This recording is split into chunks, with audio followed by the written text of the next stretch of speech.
my name is Kathryn Hesch, and I went to Cuba last February. And I have been having thoughts in my head of what I'd like to say about Cuba and how to say it.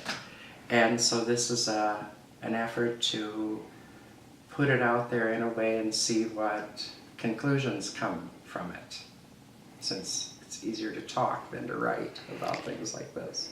And that was February 2018? February 2018, yeah. I read a post of somebody that had gone to Oaxaca with a group of people called Witness for Peace. So I did some reading about it, and the number one thing was that I'd always wanted to go to Cuba. And I didn't know whether that was from Ricky Ricardo back in the 50s, you know, one of the very, very first non-white people that I'd ever encountered on TV. And there was really nothing much on TV, so it was, you know, I was aware that he was different. But it was more than that. It was also that during the 70s, 60s and 70s, many of us were talking about revolution and watching what was going on in Cuba as that unfolded, and then having it be forbidden to go to Cuba all these years. It made it have a certain mystique about it that stayed.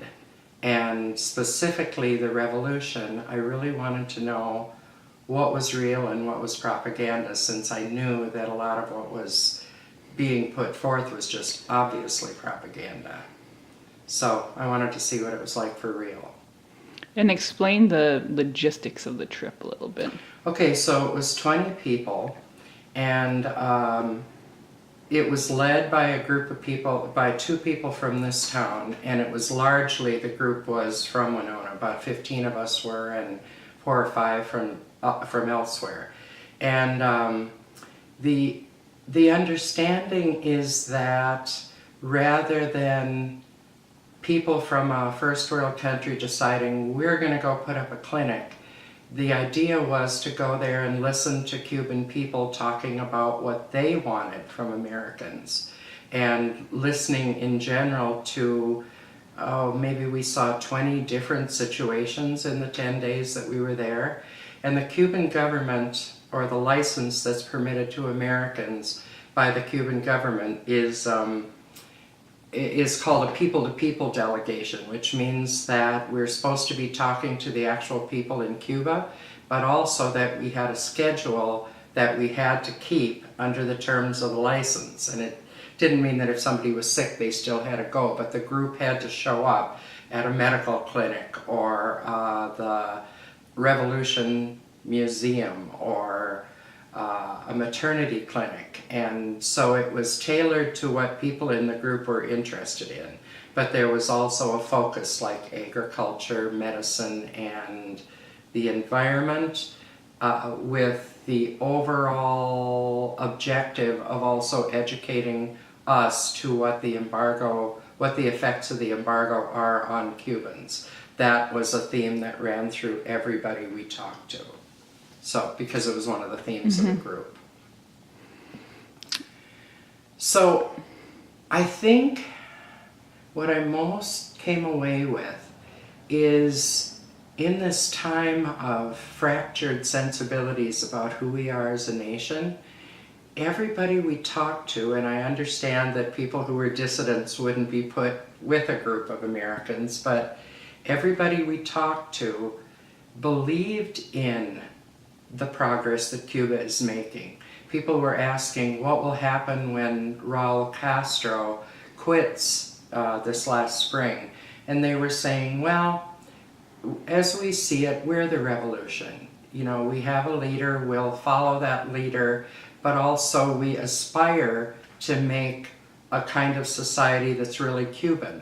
They learned the style of socialism or communism from the Russians, who are kind of hierarchical, and Cubans are really not. The color differences were very, very blended between people. We didn't see racism. We didn't even see homelessness. We were told if anybody's begging, on the street, you have to understand that they have a stipend from the government, they have housing, they have some amount of food. They are not homeless and destitute. It would be difficult to make it just on what the government gives out, but still, I've been in New York City a lot, and the homeless population there is very visible. And I only saw one person that was really, looking for a handout. And the idea that the people are cared for at that level, that every person is cared for at the level of knowing that their health care is top-notch, and that they have housing, and that they have a certain amount of food, and that they agree to live on small wages because it's for the good of all, because it's balanced among all the people. But they really believe in their society, and they feel like they can speak as one people. And I felt so lonesome for that as an American when, I've seen situations in the past like John F. Kennedy's assassination where we really were a solid, united nation. But I don't obviously feel that very much now, and I sometimes question the possibility that we, being so big and so diverse, that we really can see ourselves as one people. But I still long for it, and it was a balm to my revolutionary spirit that somewhere there was a place where people felt like their system was working, and that they really believed in it, that they were part of it. The Cuban not the interpreter, but the guide said that he grew up in an apartment building and his bed was on the balcony all his life. And he didn't have any problem with that. The weather was such that sleeping on the balcony was okay. And he said, we're kind of used to being in close quarters. We're used to, if we run out of oil at the end of the month and we don't get any more oil or don't have the money to buy more cooking oil, we just use some of the neighbors and they do the same for ours. We're used to being interdependent is what he was meaning. And I don't know, we don't have that system going anymore, but it was true when we were kids. We were always being sent to the neighbors to ask for one thing or another because the store was 2 miles away. But I don't do that now, and it's just different. So, also, we went early in the visit. We went to a neighborhood clinic where a doctor and a nurse live upstairs in the clinic, and they know the people in the neighborhood. They are responsible for maybe 1,000 people. But they know the family, they know their eating habits, they know if so-and-so is actually coming in to get a high blood pressure check, and if they don't come in for their high blood pressure check, they'll see each other in the marketplace and say, hey, I'll come to you if you don't come to me. And at first I was kind of like, well, I don't know if I would want a medical person knowing that much about my life. Like, isn't that a little invasive? But on the other hand, because of the embargo, the Cubans can't really afford a lot of high-tech machinery connected to health like we're used to. But what they can do is people-to-people wellness and close monitoring so that this doctor knows really what the temper in the family is, if the family is working or not, if food is getting produced regularly. And they have a lower infant mortality rate than almost anywhere in the world because what they can do is a lot of care. Like this clinic we went to for a maternity clinic had anybody who's determined to be at risk leaves the home and stays at the maternity clinic, and they have a dietitian and a nutritionist, and their diet is carefully watched and their activity level is carefully watched, and they do exercises and stuff. And I can't say the women looked thrilled to be there, but they did have a choice. And I I asked the guide, can they refuse this? And he looked at me like, why would you? Yes, they could refuse it, but why would you refuse it? Their family would be very unhappy with them. But it was for things like one woman was overweight, one woman was underweight, one woman had high blood pressure, another had I don't know, something about her eating.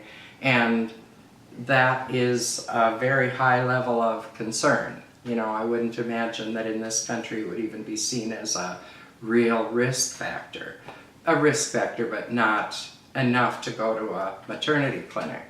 So, and the other thing about their healthcare system is that they realized from sending people to disaster areas around the world that many people in Central Africa or Nicaragua couldn't possibly use the model of medicine that we're used to.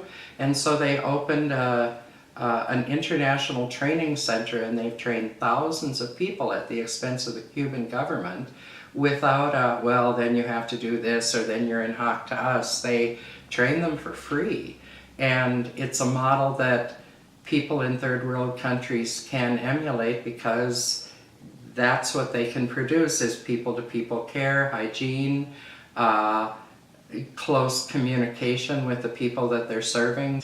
And so there's an open invitation to come and study in Cuba if you want to, and if if your country will sponsor you. So many doctors around the third world have been trained in Cuba, and it's a really good style of medicine.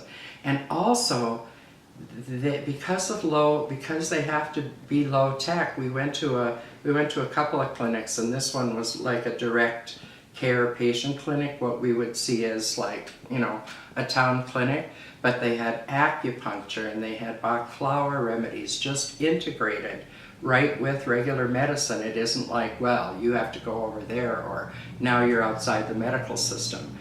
They had a magnetic room where they found that if a bone would heal like 40% faster if they applied magnets at a certain level. And we don't have a model where all of these therapies could work together. And at the end of it, a doctor came up to us and said in Spanish, please have your people understand that we don't have the infrastructure to make medicines, and please ask the people of America to do what they can to influence their government to stop the embargo, which they see as a blockade. And the reason they call it the blockade is that a country has to decide whether they're going to trade with the US or whether they're going to trade with Cuba. And if they trade with Cuba, they can't go to an American port for 6 months. So it makes it really impossible for any effective trading to happen. So they have to get medicines from Asia or Canada or all faraway places when the US is 70 miles away. So they really acutely feel that they can make many medical advances. A man who was talking to us said that his mother had had a kidney transplant, but she died because they couldn't get any anti-rejection drugs. And for humanitarian reasons, this is a form of genocide for us to be so harsh about what again? And one of the reasons is that, unlike many other expatriates, the Cubans in the US are very bitter against Cuba and keep this anti-Cuba thing going for 50, 60 years because they're, I suppose, bitter about losing their property. They were all hedging their bets that coming to the United States would be a temporary thing and that the revolution would fail and they would go home again, and it didn't happen. So they're very bitter and anti-Cuba, but it's their home country. And there is hopes that a new generation coming up will not keep this battle going on. But also, if Americans can make it their business to encourage their legislators to stop the embargo or the blockade, it would be, for humanitarian reasons, really a good thing.